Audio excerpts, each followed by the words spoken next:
Hi everyone and welcome to the Awakened Woman podcast. I'm your host, Jessica Hayes, a self-love expert and feminine embodiment coach. I am here to help you crack the code on self-love so you can become your truest, boldest, most pleasurable self.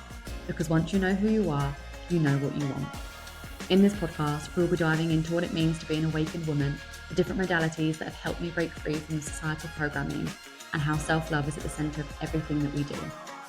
My mission is to help you build an unbreakable relationship with yourself. So join me each week to learn how you can start living your life to its fullest potential. Now, let's get started.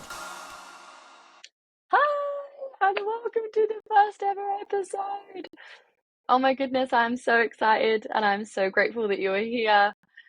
We're going to have so much fun together and we're going to be hitting so many topics throughout this whole podcast, and it feels really important to kickstart the first ever episode of The Awakened Woman with my awakening journey, my story, who was I before. To really get started in that is I want to take you back to early 20s, like who was Jess in her 20s.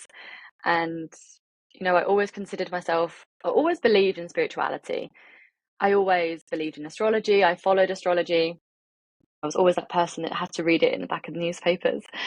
And one of those things I hold really close to me is that I believe that everything happens for a reason. But actually, when I'm referencing that, I now see that I believed that in a positive way. Like, I only kind of saw the positives as everything happened for a reason. And when life would be lifing and things would go wrong, I would sometimes find it hard to trust in something, and I would then spin it on me and find fault with myself. Now, on reflection, that's something that I did for a very long time. And me in my early 20s, I always consider myself to be like a very normal 20-year-old, going out, getting drunk, partying with friends, just not really having much time to think about things. And I was always that person that the calendar was always booked, like blocked out a week in advance. I remember showing up on a Monday morning in the office and already saying to people, what's your plans for the weekend? Because I already knew so far in advance that I had all these things happening. Like, I was never really still, and I wasn't still enough to really connect with anything other than what was happening in my world in terms of work, friends, partying, having fun. And it really was 2020 when everything came to a standstill that things started to unravel for me. And even with that, like when we first went into lockdown, when we first had this full world stillness, I loved it. I was fully in ignorance is bliss. I got furloughed. I remember me and my partner, we were in Scotland at the time, and we were both living separately. We'd only just met, and I was in a flat share, and I was like, I have to come home. I can't be in Scotland. I can't be living in a flat share. I can't be going out for one walk a day in a flat. And I remember driving down to Essex. It was so warm, getting a blow up pool and literally making margaritas. That was pretty much my lockdown. Like, absolutely loved it. I'd never had this much time before other than when I traveled. So it was just so nice to be able to have this at home. And, at this stage, now on reflection, I could see that things were starting to unravel. I could see so much, even in my relationship, that my anxious attachment was really coming forward. But at this stage, I had no idea what that even meant. I wasn't at all on a self-development path. And I was just repeating old patterns that I thought were normal. I didn't even think they were patterns. I just thought that was just who I was, and that's just how you are, and that's just what you do. And, being in Essex for 3 months during lockdown, and then moving back up to Scotland once everything reopened and we all had to go back to work, things started to shift for me. I noticed an internal difference. I noticed that I felt differently. I was viewing things differently. And I think naturally the whole COVID situation did create a divide, and it did kind of awaken a lot of people into, what am I doing? What do I want from life? What is my job? What is this relationship? Where do I want to live? It kind of like sparked all these thoughts that I think loads of people have, but we don't necessarily have time in our busy lives to actually sit and think about these things. And that's definitely how it was for me. And I really realized that my family went through a really big grief at the time. And for me, that was really the catalyst for a lot of things all coming to the surface. It really made me realize that, past breakups, past friendships that had finished, past pain that I'd been experiencing hadn't been dealt with. Like, I'd never really touched the surface of my emotions and my feelings. I always considered myself to be the strong one. You know, I've always got my shit together. I don't need anybody else to kind of pick me up and help me. Like, I've got it. I'm alone. My friends are there, my family are there, but ultimately it's just me. And I really struggled to be vulnerable. That was something that, I used to always think I was vulnerable, and that definitely wasn't the case, which I'll explain shortly. And, from the grief, it really just unmasked so many areas in my life that I wasn't happy with. And one of those was really myself. Like, I really didn't like who I was. I really struggled with my body. I really struggled to connect with myself other than what I didn't like. I definitely was not somebody who did affirmations. I wasn't someone who meditated or even focused a lot on fitness. It just wasn't really in my peripheral in some way. But the more the year went on, so when was this? 2022, 2020 still, yeah. Then we went into 2021, and I definitely lived in this denial state. I lived in this space of, I'll just pretend it's not there. Things are just surfacing. It's just because there's been loads of change. It's because, like, I'd moved jobs and still within the same company, but in a different department. And there was all these different things that were really coming up. But again, my mind was so used to pushing everything down and just swallowing everything that I didn't even want to address it. I didn't want to even acknowledge that there was something that was going on. I just wanted to pretend that everything was fine. And that is definitely how I was for a good 18 months. Like, it took me from the point of which I realized that I was unhappy, it took me 18 months to the point that I really made a step.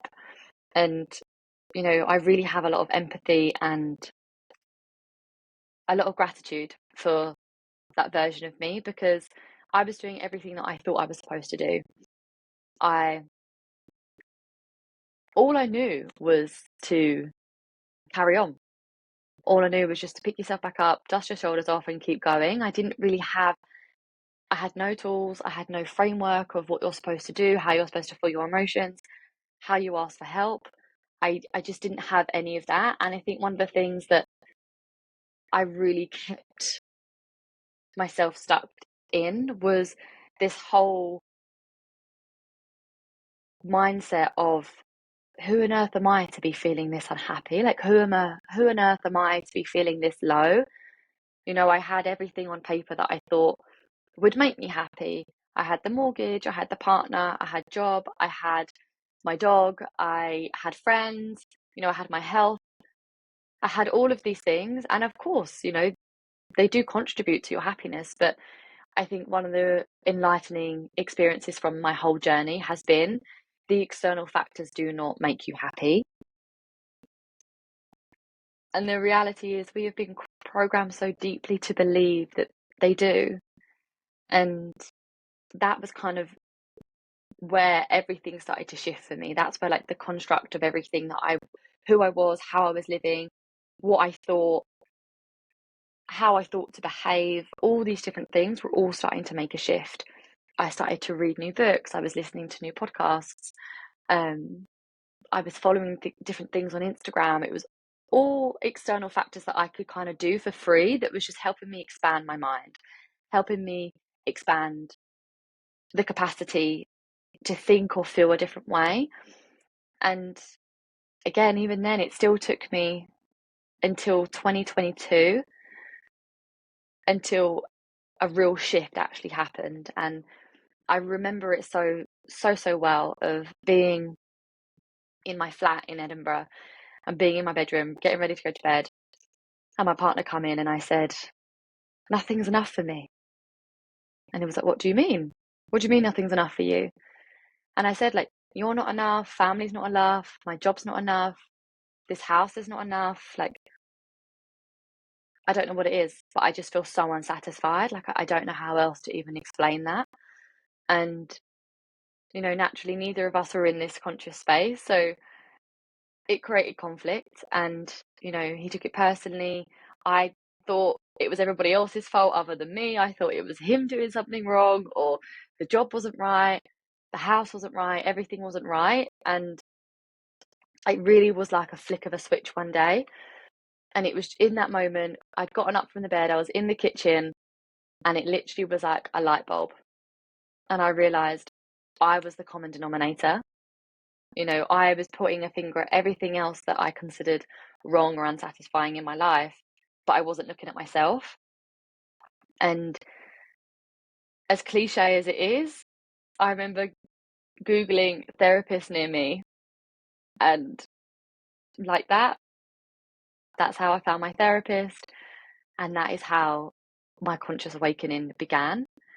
And I still remember finding her, booking a session with her, and realizing that she was also spiritual, which helped so much. And I knew, for me to work with somebody, they have to be on some form of a belief system with me. I want to work with someone who believes in the soul, who believes in the universe, who believes in energy, all these different elements. And I was with her for 8 months, and we saw each other weekly. And it was the first time I'd really dived in to everything. And, on reflection, I'd been to therapy like 5 times in my life, but very fleetingly. It would be like situation would arise and I'd need some support. I might go for 3 or 4 sessions, and that was kind of me sorted. And I remember thinking, do you know what? So it's so funny is that I really remember believing and having this belief that I just dealt well with things. I just handled stuff good. That was generally what I used to think. I was just good at handling things. I don't get that upset. I don't get that angry. I don't get this certain way. And really, what I'd realized is that I had just suppressed everything. And it wasn't until therapy when we started peeling back all these different layers and really going into inner child healing that I'd realized at that point in 2020, to the point to which I got to her her chair in 2022, meant that in those 2 years, because I didn't want to feel, I didn't actually know how to feel. I think it's not that I didn't want to. I mean, that's definitely a piece of it, but I think also I just didn't know how to. I didn't know where to start with it. And I had numbed myself. I'd numbed the sadness, the anger, the frustration, the discomfort. Like I did not want to sit in the discomfort. But by doing that, it meant that gradually I was numbing the happiness, the joy, the pleasure, the excitement, all of the things that really I was clinging to. Subconsciously, I was numbing then, because now I realize for you to feel higher levels of happiness, pleasure, and joy, you have to go to the deeper depths of pain, sadness, and grief. But 2022 Jess did not know this, and we unpacked so many things around how I felt unworthy, to how I really didn't feel enough, how I felt that I just needed more of things. I needed more clothes, or more, a better house, a better car, a better job. My hair needed to be different. I needed all of these external factors that were going to equate to a different sense of worthiness or enoughness within me. And that was not the case. And, through those 8 months together, I started having conversations with my parents, which was really opening a lot and was really difficult, of course. And, within mine and Sam's relationship at the time, it was starting to dwindle because I was starting to go in further onto this path, and he wasn't quite ready to match that at the time. And naturally, as you do start to awaken, relationships change, friendships change, you change. You start to see things in a different way. I stopped finding things funny that I used to find things funny. I stopped finding things interesting what I used to find interesting. And all of a sudden I started coming across coaching, which was, I'd never heard of it. I never even knew this what existed. I didn't even know people did this as jobs. The only form of coaching that I heard of was like a PT coach and potentially like a business mentor. And I found a bunch of courses online that I started doing. I remember my first ever coaching course was Finding Your Purpose with a coach called Sahara Rose. And it was a 19-day program. And it was all about finding your purpose. It was all about understanding who I was, where I was, because I was completely lost. I really didn't know who I was. I didn't know who I liked, who I didn't like, what I liked. I was really in a state of confusion. And that course just helped me piece a little piece together of what did I actually like to do. You know, I really love spirituality. I really love, you know, romantic films. I really love being in nature. I really love reading. I love crystals. It was like all these little things that I had not connected to for a long time really kind of started to surface, because I say this now with a lot of clients and the women who come to my sister circles of, we are so quick to blanket everything as shit. Nothing's going well. I hate everything. I'm not good at everything. Nothing's good enough. I'm not good enough. And it's like a blanket across everything. And by doing that, what we do is actually we dampen everything in our life, rather than being able to piece out things that we are happy with or that we do like, or we are grateful for, or what we do celebrate. It helps us reconnect to a sense of who we are and a direction of where we want to go. And by doing that program, it led me on to another program. It led me into one about building a relationship with my body, around healing my sense of self-love, which was something that I'd never touched on before.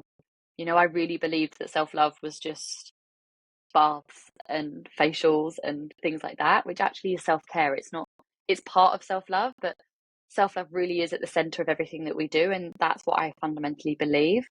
And that's why it is my mission to help women reconnect to who they are and awaken their authentic self, because we're all so beautiful and we all have a life to live and we all have a light to shine.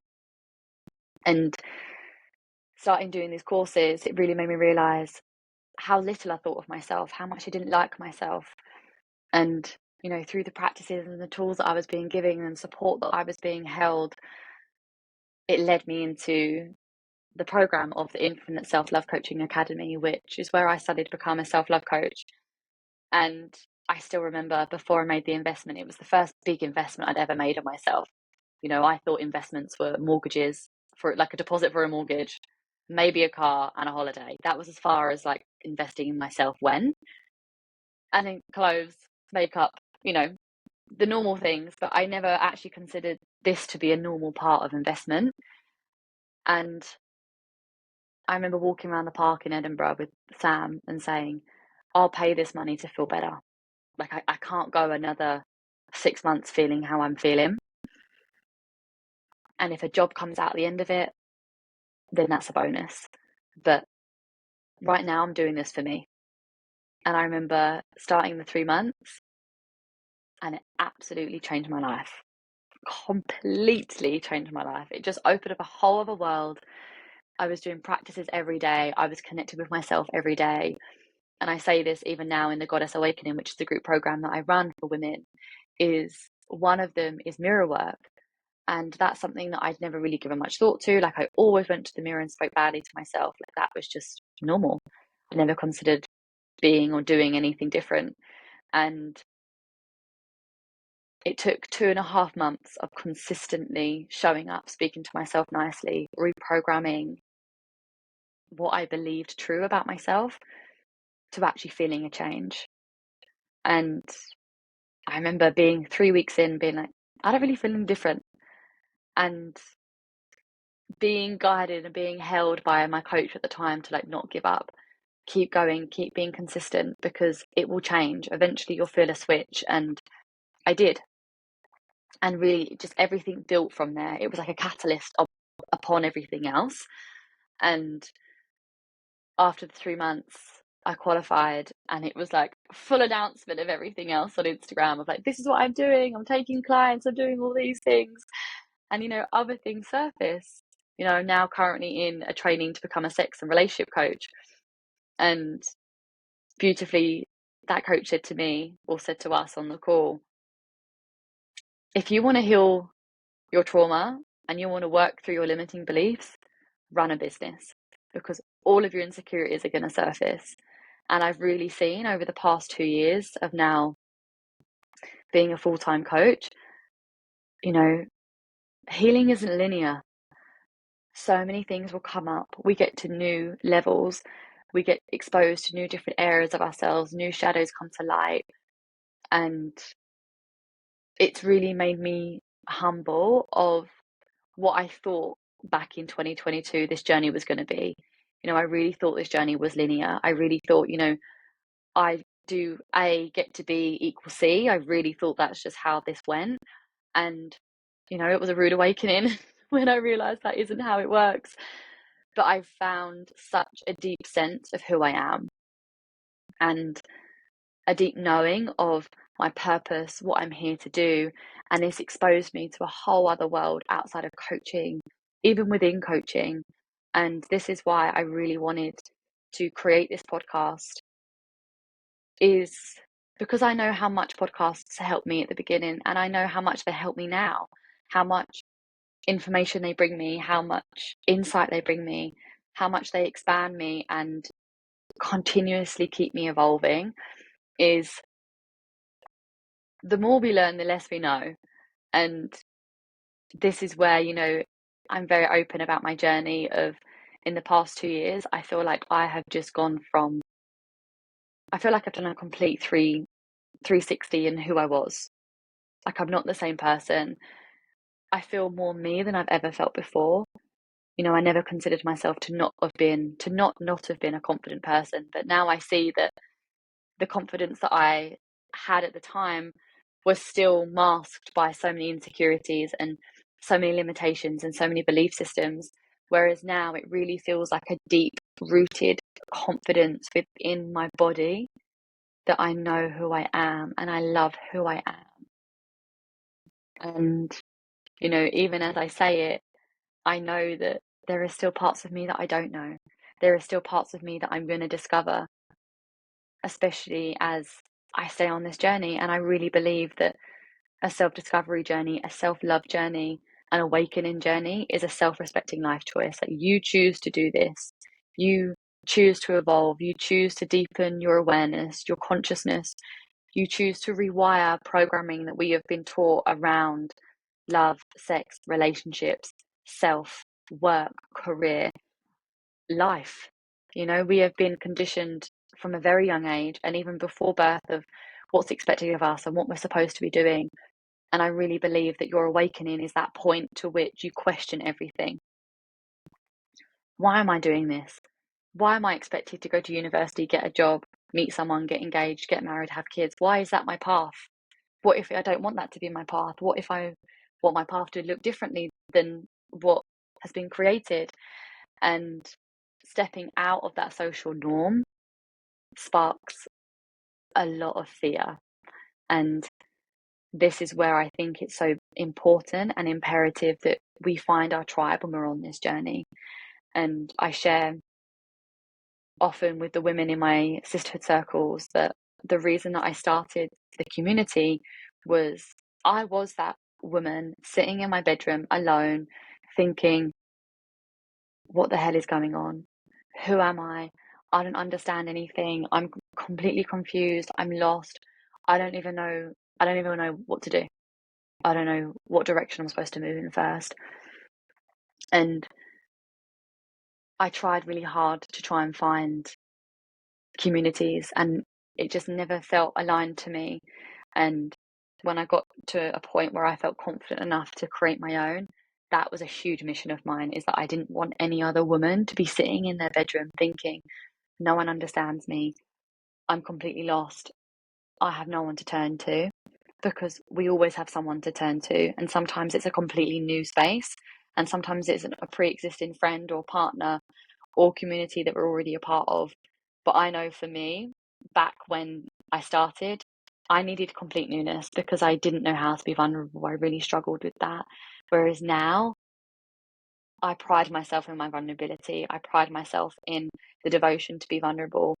So I can rely and get support from people who do know me, who do know my history, who do know how I'm feeling and what's going on in my life, rather than thinking that I have to hide everything and pretend that I'm okay.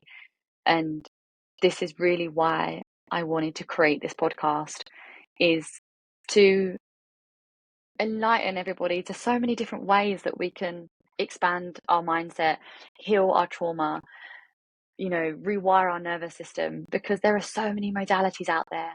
And I feel like in the space of 2 years, I've tried so many different things, and I'm super grateful for my curious mind, because my curiosity gets me in so many places, gets me meeting so many different people and trying all different things. And that's why this podcast is going to be a mixture of me speaking about my journey, my tips, everything that I feel is really important for people to hear as they are on this awakening journey and this self-love journey. And then also bringing on guests who run different modalities, whether it's human design, whether it's Cambo, whether it's ayahuasca, whether it's therapy, whether it is breathwork, somatics, sex magic, all these different things. There are so many ways that we can evolve or we can awaken. But I fundamentally believe in my core that we don't need to do it alone, but we can't do it alone. There is a such thing as the collective and the collective energy, and the collective of when one heals, the ripple effects are felt. And then also when we heal in community, there's a collective that happens, and it is a collective consciousness. And I really believe that this planet needs it more than ever. And I'm so grateful and so blessed that I went through what I went through and everything surfaced, because it meant that I had to really connect to the child in me, the one who went through the divorce, the one who has gone through breakup and never given herself space or time to really grieve it and process it, the one who was so disconnected from her emotions and her feelings, to now being able to feel them without shame, feel them without judgment, be expressed, express myself, love myself, honor myself, hold myself in such deep compassion, and also be able to do the same for others. Because this is what I believe is the true path. There is no righteousness of you're better than somebody else because you're on this path. Not at all. This path means that you are coming home to yourself. You are coming home to your heart, your soul, and what I really believe is the goddess within. And that goddess within is the one that is hid behind the trauma, the limiting beliefs, the programming, the insecurities. And once we get to peel those layers back and begin to heal that, our authentic, radiant self just shines bright, and it is felt by so many. So I want to end this here and just say thank you so much for tuning in to the first ever episode. And we'll be going into episode 2 shortly, which is all around the recent retreat that I've just got back from in Costa Rica, which is as part of my training to become a sex, love and relationship coach with a tantric approach, which is absolutely incredible. So cannot wait to dive in further with that. And I know so many of you are eager to hear what happened and hear the breakthroughs, the downloads, the expansion, and just how much it has changed my life. Because again, I am a firm believer that you'll never look back. Once you start, there's only a future direction, and I really am in awe and inspired by anyone who takes the path of conscious awakening. So thank you, I love you, and I will speak to you soon. If you love this episode and want to help more women know where and how they can deepen their awakening journey, please share and tag both Jessica Hayes Coaching and the Awakened Woman podcast on Instagram to help collectively spread the mission of self-love. Thank you again, and I'll see you next week.